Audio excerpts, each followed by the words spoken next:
Alhamdulillah wa syukurillah wa la hawla wa la quwwata illa billah. Asyhadu an la ilaha illallah wahdahu la syarika lahu wa asyhadu anna Muhammadan abduhu wa rasuluhu la nabiyya ba'dahu. Allahumma salli wa sallim ala abdika wa rasulika wa habibika nabiyina Muhammad wa ala alihi wa ashabihi ajma'in. Bapak, apa kabar Bapak semuanya? Sehat.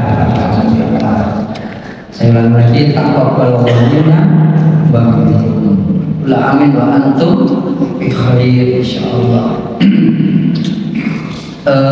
Kita lanjutkan. Bulan lalu ini sebenarnya pekan kelima, bukan pekan pertama, tapi saya dijabri oleh Pak Ketua Bagian Dakwah Pak Nizar yang sedang di Malang dari keseripahan orang tuanya wafat. Kita doakan dan orang tuanya diampuni oleh Allah Subhanahu wa taala, dilapangkan kuburnya dan dicuci dosa-dosanya dengan air, dengan embun dan dengan salju yang Allah siapkan untuk beliau, dan Allah pertemukan dengan Nabi kita di surga Firdaus bersama kita semuanya insyaallah nanti. Amin ya rabbal alamin. Dan beliau dalam perjalanan mudah-mudahan diamankan, dilancarkan dan dimudahkan urusan kita. Yang mendoakan mudah-mudahan Allah mudahkan dan berkahi semua apa yang kita lakukan. Bulan lalu sudah sampai pada tentang rukun wudhu dan sunnah-sunnahnya, dan juga sedikit saya singgung tentang ghusl atau ghuslu al-mar'ati, yaitu mandinya kaum ibu. Sama mandinya ibu dengan bapak-bapak, kaum perempuan sama mandinya dengan bapak-bapak. Cuma bedanya kalau ibu-ibu itu rambutnya panjang. Ya, banyak orang yang mengira zaman Rasul juga begitu. Kalau mandi wajib itu rambutnya harus dilepas, tidak harus. Boleh tidak dilepas. Ikatannya, apa namanya, kelabangannya, apa bahasa Indonesianya itu yang di kelabang itu, yang kayak gulit itu, di apa ya Pak? Kepang. Di kepangnya, begitu, atau diikatnya. Yang penting disiram 3 kali, 3 caukan ke kepalanya, kemudian dirasakan, dimasukkan airannya sampai ke akar-akar daripada rambut, pangkal rambutnya. Begitu, tidak harus dilepas, begitu. Sampai akhirnya ya, Aisyah mengatakan pada kaum ibu ketika mendengar Ibnu Umar nyuruh dilepas kalau mandi wajib, gitu kan? Aisyah mengatakan radhiyallahu anhuma, ya, Umar bin Khattab, Ibnu Umar dan Aisyah mudah diridhai Allah. Jadi Aisyah mengatakan, kenapa nggak harus dicukur aja sekalian? Kan gitu. Ya, kalau memang harus dilepasin rambutnya, kenapa ibu-ibu nggak dicukur aja sekalian rambutnya? Artinya apa? Tidak harus dilepas ikatannya. Tapi kalau sudah 2 bulan, 3 bulan nggak dilepas-lepas, gimbal, bukan gitu ya nggak apa-apa, gitu kan, asal tidak menyusahkan. Gitu. Itu intinya, ya. Nah, di dalam ujung daripada hadis tentang mandinya kaum perempuan, ya kan, disebutkan juga, ya kan, wa yustahabbu lil mar'ati idza tasalat min haidin aw nifasin an ta'khudha qit'atan min qutnin wa. Jadi kalau kaum ibu nifas ataupun haid diperbolehkan, ya, dicintai, maksudnya sunnah apabila ya, mengambil satu kuten, ya. Kuten itu katun, kain selembar, kemudian diberikan, ya kan, misk atau tip, parfum, disemprotkan atau diusir-usirkan gitu di kainnya itu, kemudian untuk dilapkan pada tempat haidnya, ya, tempat darahnya, supaya bau darah yang amis tidak baik itu, tidak enak itu menjadi hilang. Begitu, itu sunahnya. atau pakai daun sider, nah, boleh untuk aroma wanginya, nah, begitu, dan itu disunahkan. Ya, sejak zaman dulu sebelum ada model sekarang pakai berbagai macam parfum, ya zaman dulu dengan daun sider, nah, begitu. Jadi Bapak, itu bagian daripada indahnya Islam, sampai perkara yang jelimet tidak kelihatan pun diatur. Supaya apa? Supaya rumah tangganya harmonis. Nah, begitu. Supaya rumah tangganya bahagia, suami istri senang. Nah, begitu. Jadi ini bagian daripada kaum ibu. Kemudian ya, jadi ada sider, daun sidernya. Kemudian Rasulullah SAW juga menyuruh untuk memakaikan itu. Nah, komentar tentang kaum ibu, Rasulullah memuji kaum ibu Ansor. Ya, dari kaum golongan Ansor, kaum ibunya dipuji oleh Rasulullah. Nikman nisa, nisaul Ansor. Sebaik-baik kaum wanita adalah kaum wanita dari suku Ansor, dari golongan Ansor. Ada muhajir yang dari Mekah, ada Ansor yang di Madinah menolong kaum muhajirin, kaum ibunya. Nah, kaum bapaknya menolong kaum muhajirin, bapaknya Ansor, ibunya juga Ansor, kaum perempuannya. Nah, orang-orang Ansor ini kaum ibunya tidak malu. Kenapa? Disebut oleh Rasulullah sebaik-baik kaum wanita adalah wanita Ansor. Lam yamna'hunnal haya'u an yatafaqqahna fid dini. Nah, mereka, malu mereka, rasa malunya tidak menghalangi mereka untuk belajar memahami agama. Begitu Bapak. Jadi walaupun mereka malu tapi tanya. Kan urusan pribadi, private. Sangat private, sangat pribadi sekali masalah haid. Begitu, Aisyah ditanya gitu kan. Rasulullah itu, ya bagaimana ya Rasulullah cara mandinya kaum ibu? Begitu. Akhirnya Rasulullah nyuruh Aisyah tolong ajarin bagaimana cara membersihkan darah dari tempat haidnya. Nah, begitu. Begitu. Jadi Bapak ini penting. Kaum ibu juga diperbolehkan ngaji pada bapak-bapak gitu. Tidak kaum ibu ustadzahnya ustadzah, ustadz, apa kan dari ustadzah. Boleh kaum ibu ngaji pada bapak-bapak gitu kan, boleh. Dan ini Rasulullah SAW menyampaikan kepada kaum ibu begitu. Dan ini Bapak rahimahullah, waktu Idul Adha juga pernah Rasulullah khutbah Id. Khutbah pertama umum. Kemudian beliau turun dari tempat khutbahnya itu pergi, ya kan? Setelah selesai khutbah, sebelum ditutup beliau pergi kaum ibu-ibu di belakang. Gitu, kaum ibu di belakang sampaikan, "Hai ya masyarakat nisa, wahai kaum nisa, kan kalian saya lihat banyak yang ada di neraka kaum ibu." Begitu kan? Begitu. Maka takutlah kepada Allah dan banyaklah bersedekah. Begitu. Lalu ada ibu Ansor angkat tangan, ya Rasulullah, kenapa kaum ibu kok banyak di neraka? Komplain Pak. Begitu, wajar itu. Kenapa? Oh, zaman sekarang aja bisa begitu. Gitu kan? Komplain biasa itu. Kenapa? Coba Pak saya tanya. Pengajian majelis taklim banyakkan ibu-ibu atau banyakkan bapak-bapak? Ibu-ibu. Banyakan yang masakin bapak-bapak, ibu-ibu atau bapak-bapak masak sendiri? Ibu-ibu. Yang nyuci bapak-bapak atau ibu-ibu? Ibu-ibu. Yang cari duit? Bapak-bapak. Tapi kadang ibu-ibu juga cari duit kan gitu. Oh gitu. Ini penting Bapak Ibu. Ini tapi kadang bapak-bapak itu pakai orang Jawa. Ada orang Jawa di sini. Anggap ibu-ibu itu, ya, ibu-ibu dianggap suara. Kalau masuk surga kaum ibu itu numpang doang, begitu, ya kan? Tidak begitu, ya. Nanti saya baca ayatnya, ya, laki perempuan itu dalam ayat itu tidak ada bedanya kecuali tugasnya yang beda-beda. Adapun hak dan kewajibannya tidak beda-beda jauh, gitu ya, sama. Makanya di sini Rasulullah memuji. Ketika ditanya begitu, itu ibu Ansor itu nanya lagi, kenapa? Rasul sebutkan, Rasulullah nyatakan dalam tentang masalah kaum perempuan bahwa kaum perempuan itu, ya kan, kenapa banyak di neraka? Karena banyakkan mereka yang furna bil asyir. Mereka banyak yang tidak pandai berterima kasih kepada suaminya.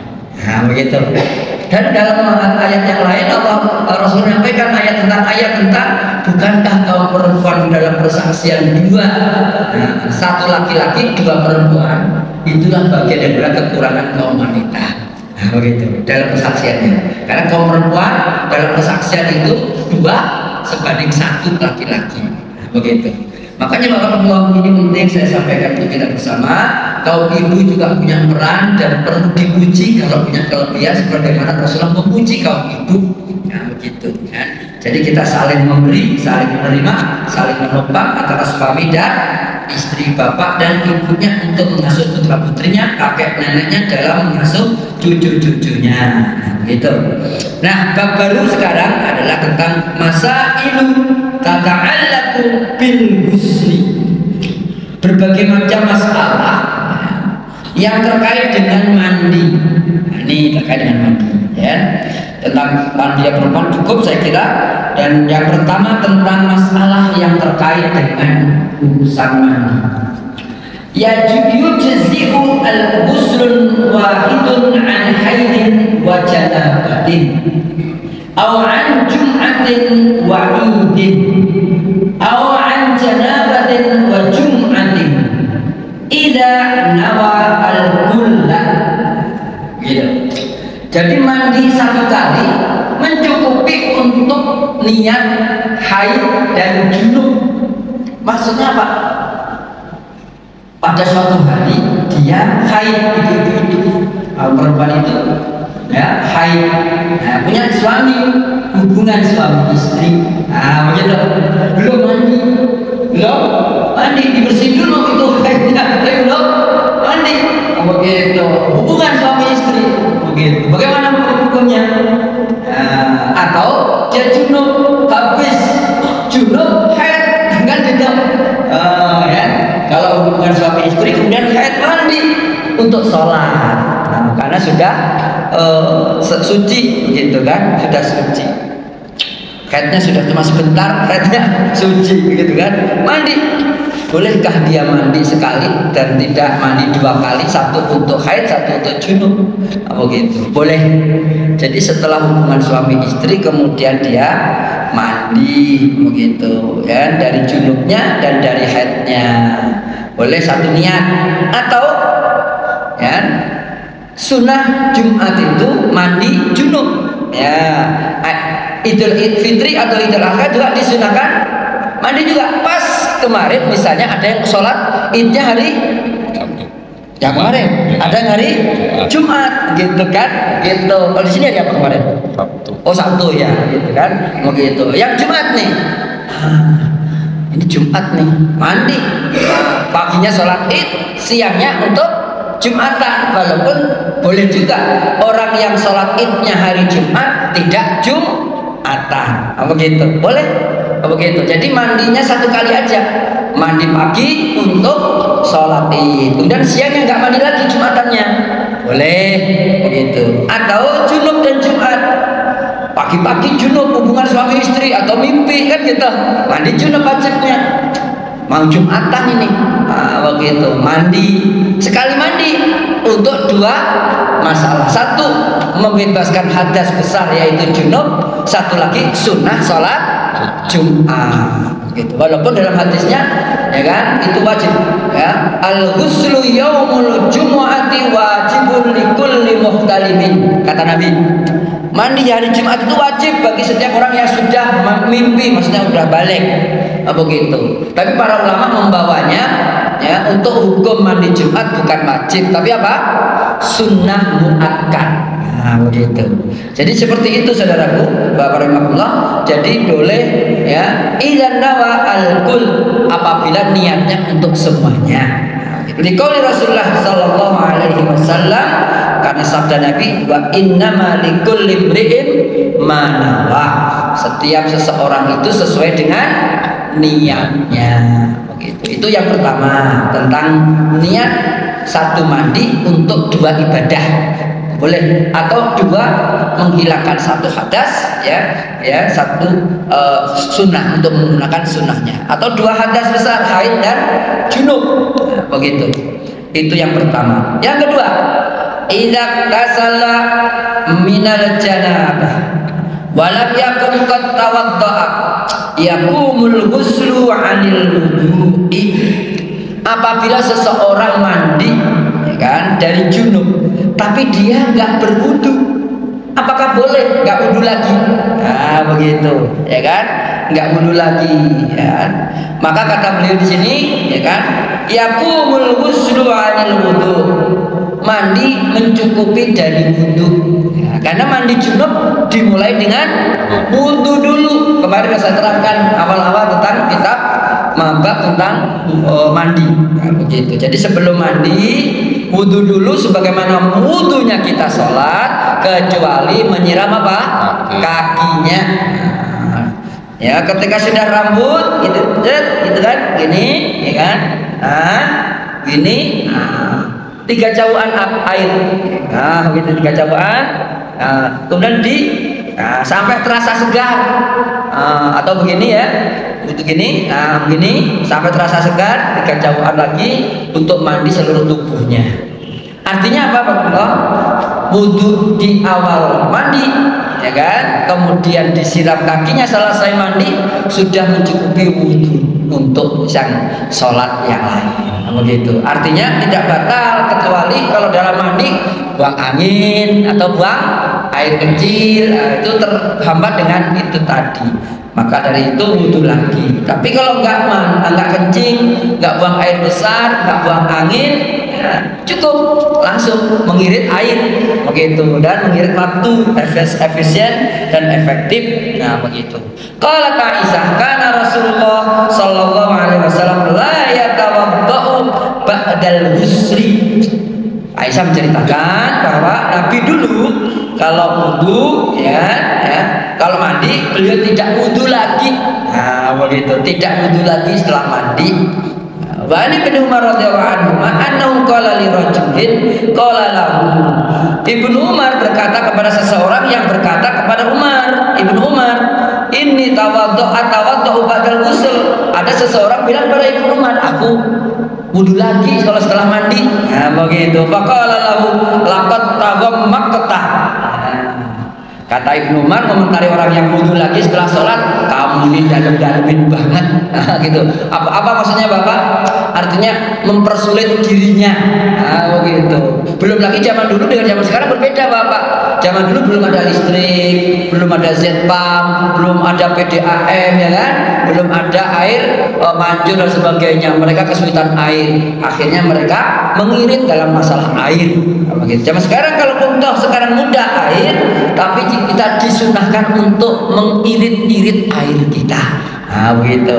Itu penting untuk menjaga kelangsungan kehidupan di negeri kita agar air itu tidak cepat habis, walaupun mungkin satu orang dari kita, gitu kan. Tapi kalau dikumpulkan jadi banyak, ya. Itu tentang Ibnu Umar, komentar tentang seorang yang wudu lagi setelah mandi. Kalau Abu Bakar ini maksudnya Ibnu Al-Arabi. Ini punya buku juga tentang ahkamul Quran, ya. Lam yakhtaliful ulama anna al-wudu'a dakhilun tahtal ghusli. Para ulama tidak berbeda pendapat. Semua ulama bersepakat bahwa wudu itu bagian daripada mandi. Nah, karena apa? Ketika kita mandi junub dimulai dengan apa tadi? Wudu.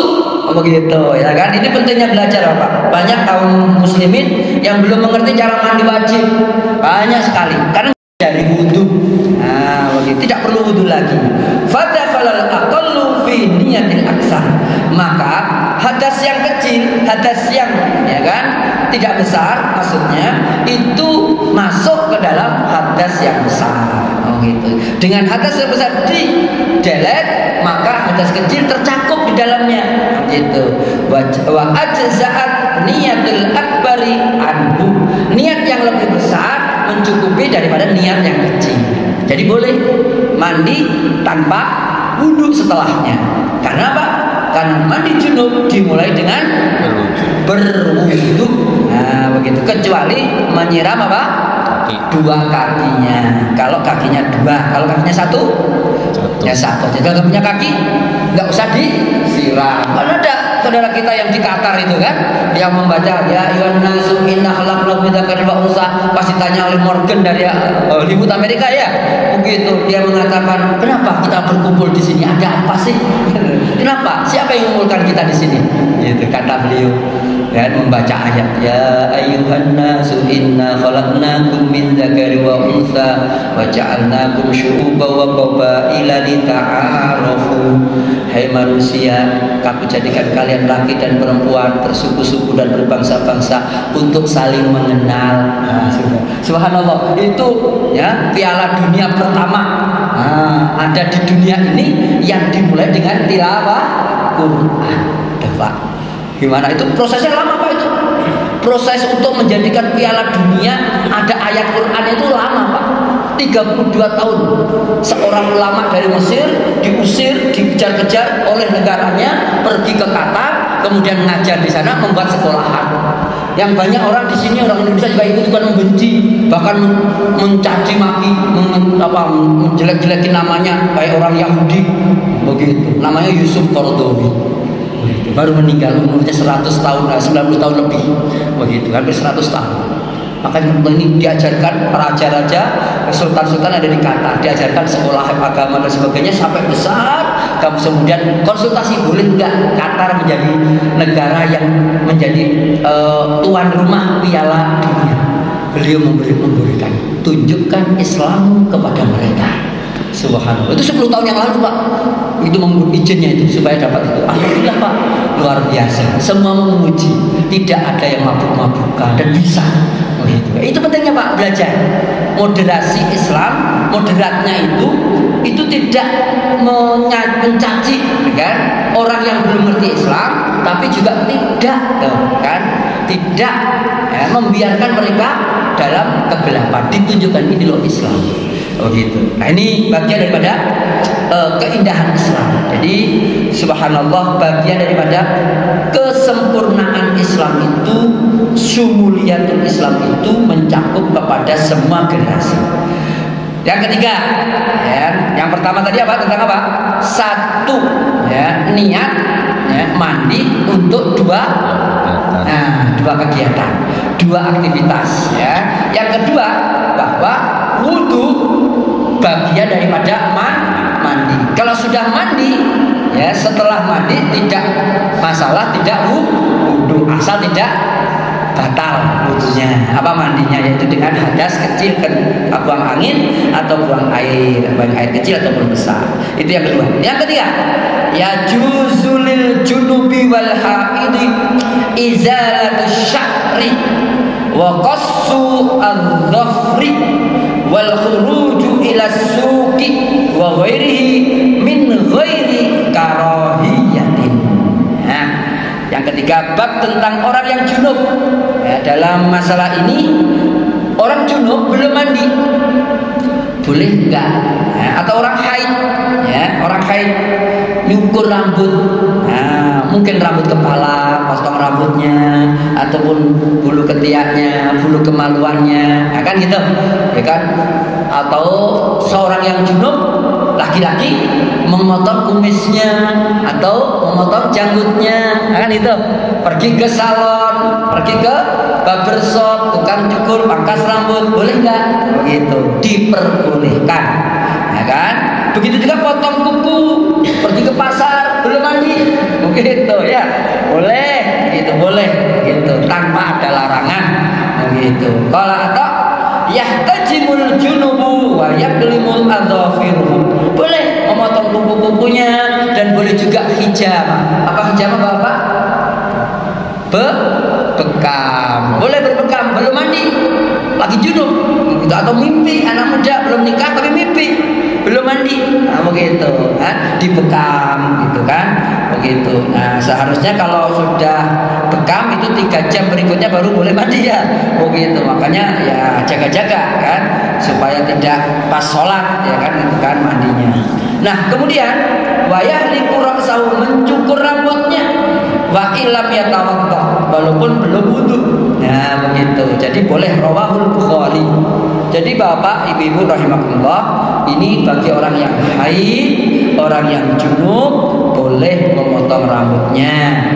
Apalagi motong rambut suaminya, motong rambut istrinya juga boleh, gantian juga boleh, gitu kan. Kalau ke salon kan mahal ya, gitu. Kalau apalagi Bapak sudah pernah kursus potong rambut, yang boleh, begitu kan. kan, boleh, ibu-ibu juga boleh, gitu kan, kursus potong rambut, gitu kan, buka salon, boleh. Jangan yang buka salon itu orang-orang yang nggak ngerti agama, gitu kan, laki perempuan masuk campur aduk, gitu. Boleh ibu, bapak-bapak yang punya modal buka salon khusus muslimah, gitu. Buka salon khusus muslim laki-laki, boleh, gitu kan. Massage atau apa namanya, pijat apa, refleksi laki-laki khusus laki-laki, perempuan boleh, silakan, gitu. Sekalian juga ada bekamnya, boleh, silakan, gitu.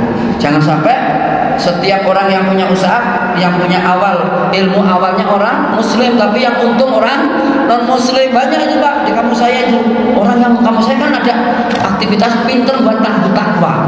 Tahunya aja takwa di kampus saya Pak, tahunya takwa.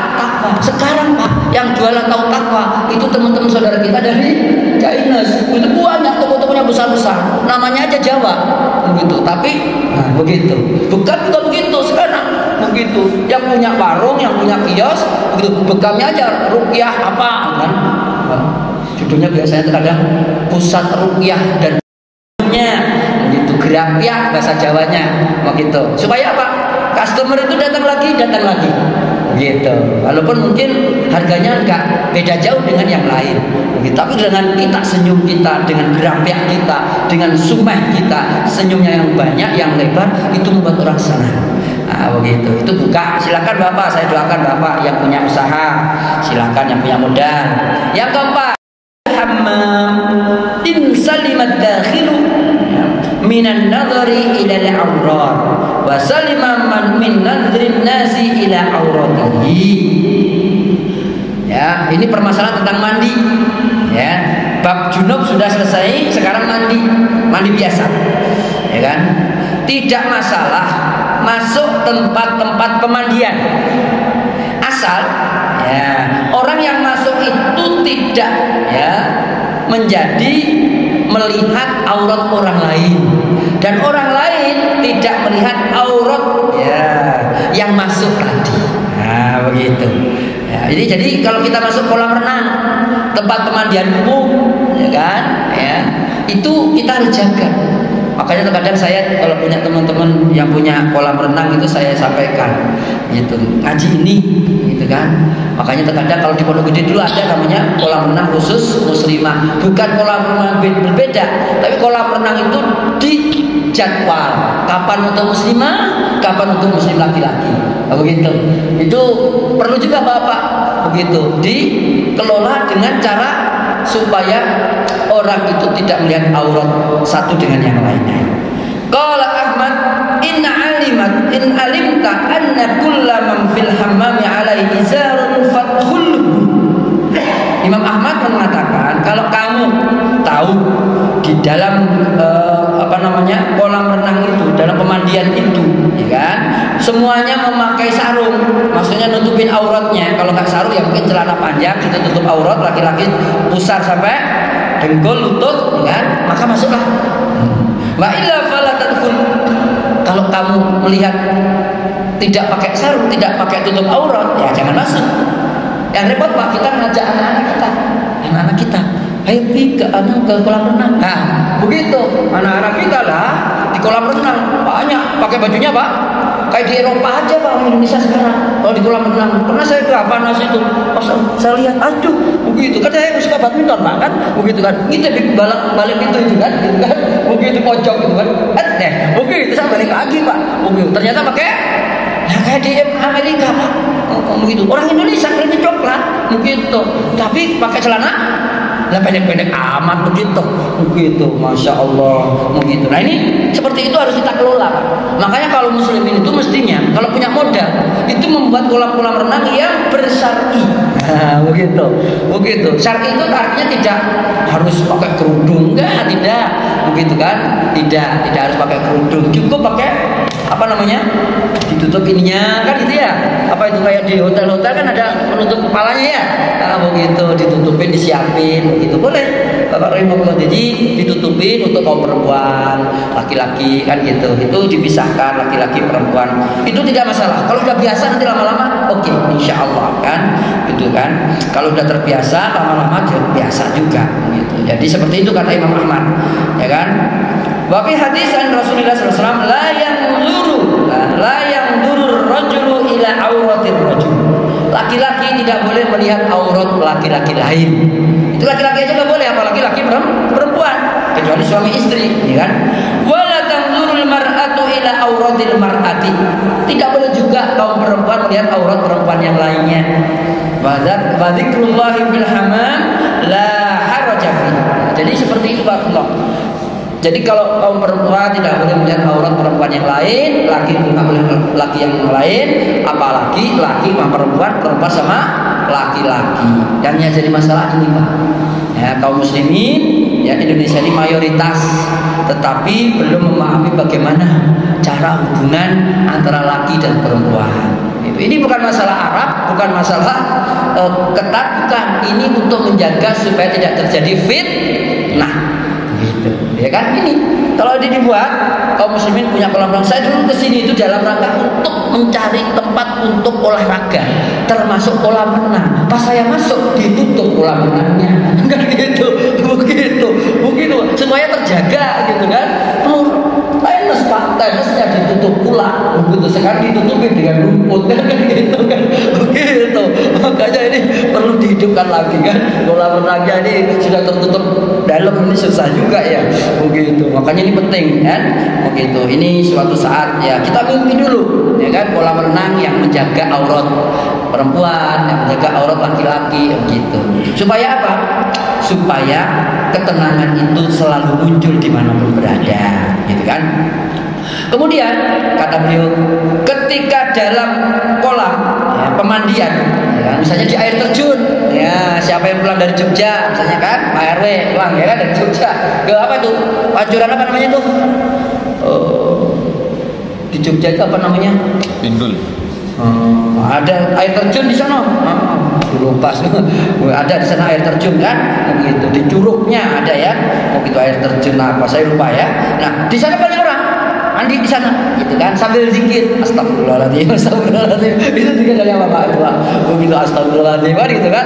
Banyak zikir dan sebagainya dan sebagainya. Boleh, tidak masalah, ya kan? Zikir-zikir di tempat ya pemandian umum boleh. Wa inna dzikrallahi fi kulli halin hasan. Karena zikir ingat kepada Allah dimanapun kapanpun itu sangat baik. Itu kecuali dalam toilet ya, mirhat apa namanya itu, kamar mandi ya begitu, atau kuburan ya gitu kan. Malam yarid mayamna, apabila tidak ada larangan, dan ada larangan khusus yaitu di kamar mandi, tempat toilet ya dilarang gitu kan, zikir. Maka Rasulullah SAW punya cincin ada tulisannya Muhammadur Rasulullah. Ketika masuk ke dalam toilet beliau lepas, ditaruh di luar. Oh gitu. Bagaimana kalau ada handphone, ada ayat Qur'annya, gimana Pak? Masuk ke toilet bawa nggak? Ditaruh di luar gitu, maka cepat hilang kan gitu kan, begitu ya. Makanya titipin ya kan, dimatiin aja ya, dimatiin ayat Qur'annya, kan ada ayatnya nih, ada ayat Qur'annya, ada ayatnya kan, ada ayatnya nih. Nah, dimatiin aja, kan mati deh, gitu mati, udah masukin kantong. Oh gitu. Kalau saya begitu ijtihad saya, oh gitu. Karena zaman Nabi belum ada handphone kan gitu, belum ada handphone. Nah, ini jadi boleh zikir di tempat-tempat pemandian umum. Nah, bahkan Rasulullah SAW yadhkurullaha ala kulli ahyanihi. Rasulullah SAW selalu zikir dalam situasi dan kondisi beliau dimanapun berada. Itu yang keempat ya. Kemudian yang kelima, la ba'sa yantasyif ya. La ba'sa bitansyifil a'dha'i bimindilin wa nahwihi. Tidak masalah ya, tidak mengapa ya, membersihkan anggota tubuh ya, membersihkan air dengan handuk atau sapu tangan. begitu. Boleh bapak punya handuk dibersihkan habis mandi, habis wudhu pakai sapu tangan atau handuk yang besar, silahkan dibersihkan, begitu. Walaupun Rasulullah SAW pakai begini aja, nggak pakai handuk, senengnya beliau begitu. Nih, nah begini, digini-giniin, begitu. Rambutnya yang basah itu Rasulullah, gitu kan, begitu. Jadi seperti itu aja. Karena zaman Rasulullah mungkin Rasulullah beliau nggak punya handuk kali ya, begitu, nggak ada handuknya. Tapi boleh, ya boleh, kan. Fil husli wal wudu, baik mandi ataupun wudu, saifan wasyita, baik musim panas ataupun musim dingin, boleh, silakan, gitu ya. Nah, itu yang kedua. Yang keenam, yajuzu lirrajuli an yartasila bi baqiyatil ma'il ladzi iktasalat minhul mar'at wal aks. Diperbolehkan seseorang laki-laki mandi menggunakan air sisa daripada perempuan yang telah mandi duluan. Nah, begitu. Dan sebaliknya, perempuan boleh mandi pakai air sisa laki-laki yang lain. Nah, begitu. Kama yajuzu lahum an yaktasila ma'an. Begitu juga boleh mandi berduaan laki perempuan, suami istri. Yang nggak boleh apabila mandi laki perempuan bukan suami istri, ya kan gitu. Bukan anak, bukan adik, ya kan. Tapi mandi berdua, nah, nggak boleh itu, ya kan. Nggak mandi aja berdua nggak boleh. Kita apalagi mandi min ina'in wahidin, satu wadah boleh. Itu suami istri, gitu. Pernah nyoba Pak Haji? Pernah nyoba? Belum pernah coba ya? Coba, boleh sekali-kali coba di rumahnya atau di hotel waktu haji, ada ruang kamar barokah gitu katanya, boleh gitu kan. Ya. Jadi keluar dari kamar barokah udah bersih, begitu ya, itu boleh, begitu ya. Nanti saya doakan bapak haji berdua, ya kan, umroh berdua, supaya apa? Mandi barokah berdua, kan gitu, sekali-kali gitu kan, gitu. Anak-anak biar komplain nggak masalah. Itu Abi mau Umi mandi di dalam kamar berdua, bagaimana itu? Kan gitu kan, begitu. Ayah bunda, bagaimana itu mandi berdua? Gitu kan, begitu. Iya nak, sabar.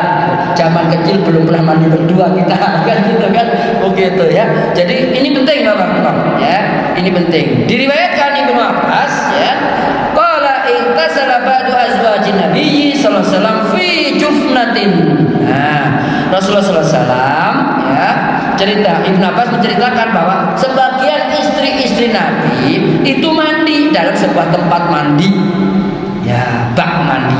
Fajar Nabi liyatawadda min. Lalu Nabi datang ya, wudu untuk berwudu di tempat yang istrinya lagi mandi di dalamnya. Begitu. Au yaktasilu, ya kan? Atau Nabi juga mau mandi juga. Faqalat lahu, istrinya bilang, Ibnu Abbas meriwayatkan ini karena salah satu istri Nabi adalah bibinya Ibnu Abbas, gitu ya. Ummu Salamah. Ya Rasulullah, ini kuntu junuban. Itu kata istri beliau, ya Rasulullah, kenapa kamu ikut mandi di sini? Saya kan lagi junub. Nah, gitu kan? Saya lagi mandi junub ini. Faqala, lalu Nabi mengatakan, innal ma'a la yajnub. Ya, innal ma'a la yajnubu. Jadi air itu tidak junub, yang junub ente, gitu kan? Begitu. Ini nggak apa-apa, begitu ya. Jadi bapak-bapak ini penting, boleh ya mandi berdua, suaminya junub atau sebaliknya istri yang junub mandi berdua boleh, begitu ya kan. Rawahu Ahmad wa Abu Dawud wa Nasai wa Tirmidzi. Wa qala haditsun hasanun sahih. Min ina'in wahidin. Nah, Aisyah radhiyallahu anha juga pernah mandi dalam satu wadah ya, bersama Rasulullah, satu wadah. Fayubadiruha wa tubadiruhu. Dulu-duluan antara Nabi Muhammad dengan Aisyah, rebutan, maksudnya begitu. Rebutan apa? Gayungnya. Nah, begitu kan? Sampai mengatakan hatta yaqulalaha, sampai Rasulullah mengatakan pada Aisyah, "Ja'ili, ini bagian saya." Bukan gitu kan? Aisyah juga begitu. "Dakli, ini untuk saya Rasulullah." Begitu, rebutan air begitu. Dari sini Bapak, itu keharmonisan Rasulullah mandi berdua. Gitu. Kalau kita bisa bertekad di luar kamar mandi, maka di kamar mandi insya Allah dingin semuanya. Kan gitu ya. Itu penting Bapak ya. Jadi jangan sampai kita ini, ya kan, masalah yang kecil menjadi besar, masalah yang dingin jadi panas. Dinginkan di kamar mandi, boleh gitu. Ini menunjukkan Rasulullah SAW sangat harmonis dalam rumah tangganya. Walaupun sesekali para istri Rasulullah itu komplain tentang masalah harta kekayaan gitu. Itu komplain, kenapa ya Rasulullah, itu engkau ini pemimpin umat, kenapa kita miskin gitu. Kenapa tidak seperti Kisra yang ada di Hirokla di sana, yang ada di Romawi? Kenapa tidak seperti Kaisar, seperti yang ada di Persia? Mereka punya istana, punya emas dan sebagainya, punya harta. Kita kok miskin begini gitu. Rasulullah diam, pergi, tinggalkan rumah sampai hampir 1 bulan. Begitu Pak. Kalau masalah harta begitu, sedih beliau. Semua istrinya komplain begitu, pergi begitu, ditinggalkan. Begitu. Bingung para istri. Nah, para mertuanya Abu Bakar, Umar, berisik dah. Ini gara-gara kalian yang nggak bersyukur. Begitu. Akhirnya Rasulullah pulang lagi dengan membawa ayat surat Al-Ahzab. Ini takoina. Yang nisa Nabi ya. Dan seterusnya itu ada ayat tentang kalau kamu pilih Allah dan Rasulnya, ya pilih itu. Tapi kalau kamu ingin dunia dan keperhiasannya, umatikunna wa ustarrihkunna sarahan jamilah. Aku akan beri semua permintaan kalian, kemudian aku cerai dengan baik-baik. Tapi mereka mengatakan kami ikut Allah dan Rasulnya. Nah, begitu para istri Rasulullah radhiyallahu anhunna semuanya. Itu yang keenam. Yang ketujuh, la yajuzul ittisalu uryanan bainan nas. Tidak diperbolehkan mandi dengan telanjang bulat rame-rame dengan manusia yang lain. Ya, li'anna kasfal aurati muharramun, karena membuka aurat itu hukumnya haram. Fa innisna tataro bisaubin wa nahwi fala ba'sa. Tapi kalau pakai satu kain menutupinya tidak masalah. Nah, begitu satu kain ditutupinya. Faqad kana Rasulullah SAW tasturuhu Fatimah bisaubin wa yaktasim. Fatimah pernah ya, ketika Rasulullah mandi menutupi, misalnya di sini kamar mandinya. Ya, bukan kamar mandi. Rasulullah mandi di sini. Ini mandi Rasulullah di sini mandi. Kemudian Fatimah bawa kain, manusia ada di sini. Manusia ada di sini. Nah, kan gitu kan? Nah, Rasulullah mandi di sini, Fatimah nutupin kainnya begini. Nah, begitu. Fatimah putrinya radhiyallahu anha, begitu. Ditutupin begini supaya manusia tidak melihat aurat Nabi Muhammad SAW. Nah, boleh begitu. Beliau dalam kondisi tidak pakai baju. Nah, begitu. Nah, ini contoh. Amalau tasala uryanan baidan an ayunin nasi fala manyala. Jadi kalau mandi sendirian, jauh dari pandangan orang, tidak kelihatan, maksudnya terbuka semuanya, misalnya sekali nggak ada orang nih, nggak ada yang ngintip juga kan gitu kan, nggak ada drone juga nggak ada, gitu. Nah, mandi di kali tanpa pakai baju boleh. Gitu. Nah, kalau ada yang lihat bagaimana? Itu urusan berikutnya. Gitu ya Pak. Jadi pokoknya manusia. Nah, begitu boleh. Fala manialah. Asal tidak ada kelihatan manusia. Faqad iktasala Musa alaihissalam uryanan kama rawahul Bukhari. Nabi Musa alaihissalam juga mandi dalam kondisi tidak pakai baju. Nah, begitu. Fa Nabi Hurairah radhiyallahu anhu Nabi sallallahu alaihi wasallam qala baina Ayyub alaihissalam yaghtasilu uryanan fa kharra alaihi jirabun min dhahabin. Tatkala Nabi Ayyub alaihissalam mandi dalam kondisi tidak pakai baju, ujung-ujung jatuh satu kantong isinya emas. Nah, begitu. Nabi Ayyub itu terkenal miskin, Pak, ya, miskin, ya kan? Didatangkan oleh Allah satu kantong isinya emas.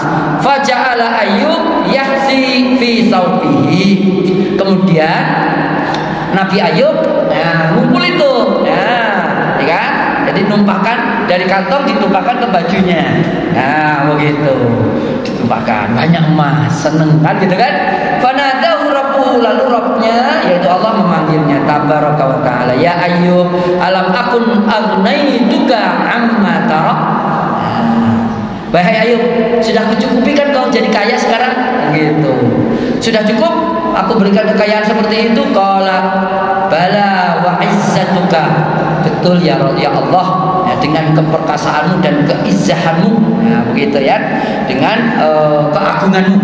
Walakin akan tetapi la ghina li, aku tidak merasa cukup min barokatika, dari keberkahanmu. Jadi barakallah, kekayaan kita oleh Allah mungkin menurut kita sudah cukup, tapi Nabi Ayyub bilang berkahnya belum cukup. cukup. Nah, begitu. Ini kisah tentang Nabi Ayub. Bapak rahmatullah, ini tentang masalah mandi, boleh nggak pakai baju, tapi dengan catatan tidak terlihat oleh orang lain. Nah, begitu. Ya, kalau ada orang lain, ada tutupnya, boleh. Gitu. Telanjang, nggak pakai baju, boleh. Jadi ada 7 poin. Pertama, satu niat untuk satu mandi, 2 niat. Yang kedua, ya kan, mandi junub tanpa wudu lagi. Kemudian saat junub boleh cukur rambut, boleh potong kuku dan pergi ke pasar, dan lain-lain. Kemudian yang keempat, boleh ya masuk kolam renang atau pemandian umum dengan catatan tidak saling melihat auratnya, dan sebagainya. Yang kelima, boleh pakai handuk dan sapu tangan untuk mengelap air. Yang keenam adalah boleh mandi air sisa daripada pasangannya atau orang lain. Boleh. Kalau zaman dulu saya memang di kampung, wah ini mau air mutanajis, kan gitu kan, nggak boleh bekas wudhu orang dipakai wudhu lagi, kan gitu. Nah ini dalilnya dari hadis ini batal, gitu kan, tidak masalah. Nah, suami istri mandi gantian, airnya siram-siraman dan sebagainya. Yang ketujuh, yang terakhir, boleh mandi dengan telanjang dengan catatan tidak terlihat oleh manusia lain. Itu saja. Mudah-mudahan Allah jadikan kita punya ilmu dan paham tentang agama ini sedikit demi sedikit menyempurnakan ibadah kita, dan Allah terima ibadah kita semuanya. Amin ya rabbal alamin. Itu saja. Mungkin ada yang bertanya, silakan Pak Eri. Setelah kita mandi junub itu kan boleh langsung sholat ya Ustaz, tanpa wudu. Nah pada saat kita mandi junub itu boleh nggak kita memegang kemaluan kita Ustaz? Pada saat mandinya gitu. Karena habis wudu, bersihkan dulu, bersihkan dulu, wudu, kita mandi. Nah pada saat mandi boleh nggak kita memegang? Iya. Saat mandi sudah mandi, ya, kan itu ya. Setelah wudu, ya, boleh nggak kita menyentuh ataupun memegang kemaluan kita? Ada 2 pendapat, satu membolehkan, satu tidak. Yang tidak membolehkan karena itu apanya banyak, alasannya banyak. Begitu juga yang membolehkan. Yang saya ingat, yang saya berpendapat juga ikut pendapat itu adalah bahwa kemaluan kita itu kulitnya juga seperti kulit bagian kita. Jadi banyak ulama yang berpendapat tidak masalah menyentuh kemaluannya, ya kan? Setelah wudu atau setelah mandi, dan tidak wudu lagi, gitu, tidak membatalkan wudunya, begitu. Jadi kalau misalnya kita sudah mandi kemudian menyentuh kemaluan kita, nggak masalah, gitu. Nggak membatalkan wudu kita, tidak membatalkan mandi kita. Walaupun ada yang berpendapat itu membatalkan. Kalau saya ikut yang tidak, karena banyak jumhur mengatakan bahwa itu tidak membatalkan wudu kita. Kenapa? Kulit kemaluan kita dengan kulit pipi kita apa bedanya? Nggak ada bedanya. Begitu. Sama kan ya? Kulit kita juga kan? Kecuali kemaluan orang lain. Melihat aja nggak boleh, apalagi pegang, kan gitu kan? Gitu. Nah kalau pegangnya pakai serong itu, ini dokter misalnya nyunatin anak, orang anak yang disunati, gitu. Tapi kalau nyunatin anak baru masuk Islam usia 35 tahun, bagaimana? Enggak gitu ya, begitu ya. Ini pakai sarung tangan, dan itu sunat sifatnya darurat. Jadi tidak masalah menurut saya, ya kan. Tapi kalau ingin hati-hati ya wudu lagi, silahkan. Tapi kalau menurut saya tidak membatalkan wudu dan tidak membatalkan mandi junub. Itu Pak Edi, insya Allah itu bagian daripada banyak sering saya ditanya tentang itu, karena memang perbedaan itu ada dari ulama, dari dulu juga ada. Nanti Bapak buka dalam kitab Subul Salam, itu perbedaannya disebutkan di situ, ya kan? Subul Salam, salah daripada Bulughul Maram, ya kan? Ada lagi, Bang? Pak Ustaz. Ya silakan Pak Cik. Kalau mandinya kita itu mandi biasa bukan mandi junub, apakah boleh tidak wudu setelah mandi sebelum kita melakukan sholat? Apa wudu lagi?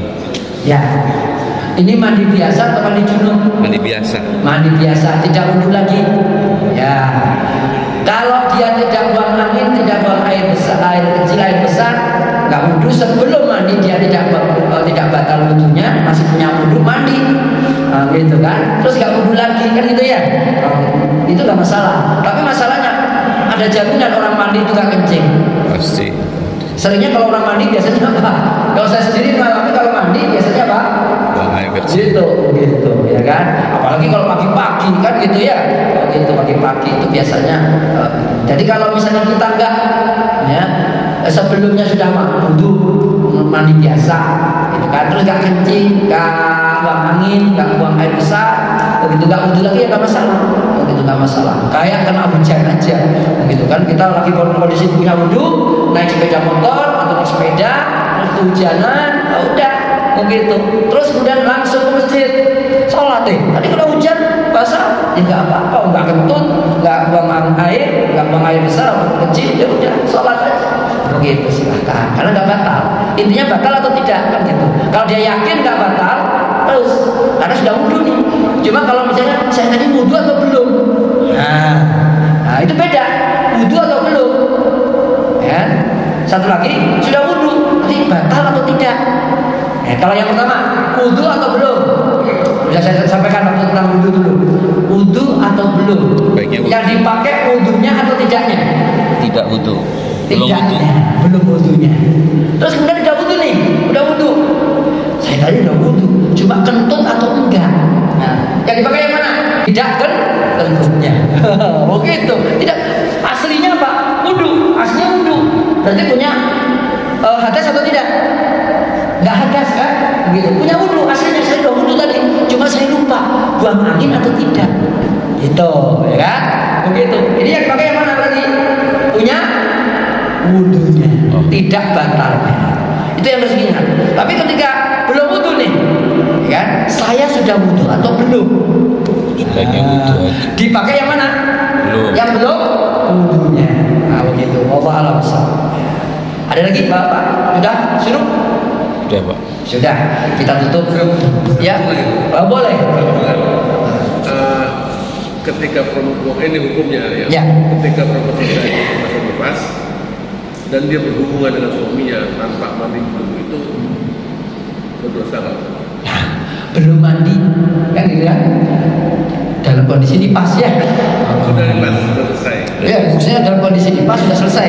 Ya, tapi belum mandi kan gitu, belum mandi. Atau haid, ya kan? Haid belum mandi, sudah selesai haidnya kan gitu. Tadi sudah ada dalilnya dijadikan satu kan gitu, ya kan? Begitu. Jadi jadikan satu niatnya boleh. Yang menurut saya belum mandi, yang nggak boleh itu sholat. Yang nggak boleh apa? Sholat. Kalau bukan suami istri itu yang repot Pak. Begitu. Lah kita keburu ini kan gitu kan. Begitu. 80 hari kan gitu kan. Begitu tunggu istrinya Pak.